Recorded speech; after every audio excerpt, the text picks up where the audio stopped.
getting drunk on the weekend with your friends does sound fun, but like there's also, repercussions of those actions too that I feel like aren't really talked about as much.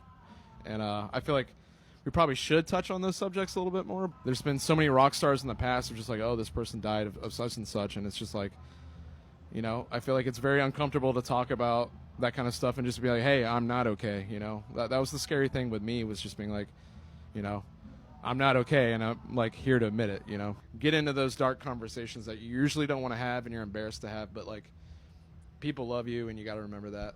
And those guys absolutely saved my life. So everyone's got their things, like in our band and everywhere, and everyone's got their things, and some are more public, some are more private than others. And he made a decision for himself, and we were there the whole way for him. And to see who he is now, and he's 10 times the vocalist, 10 times the frontman, 10 times the friend, 10 times the everything. Thank you.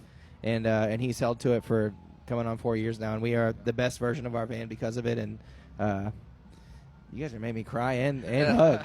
There's a big help in positivity to the negativity, because if you write about the things that other people are feeling about, they're not going to feel alone. And the worst thing you can ever feel is alone. And to me, the best thing that I can ever feel is that someone's down here with me, or someone's been through this, or you have a success story on the other side of it. And I feel like a lot of mental health problems stem into addiction. So like going to like the root of the source of the problem, I feel like is what we wrote about last record. And I feel like having conversations like this is very big, and hopefully I can have more like this to help people.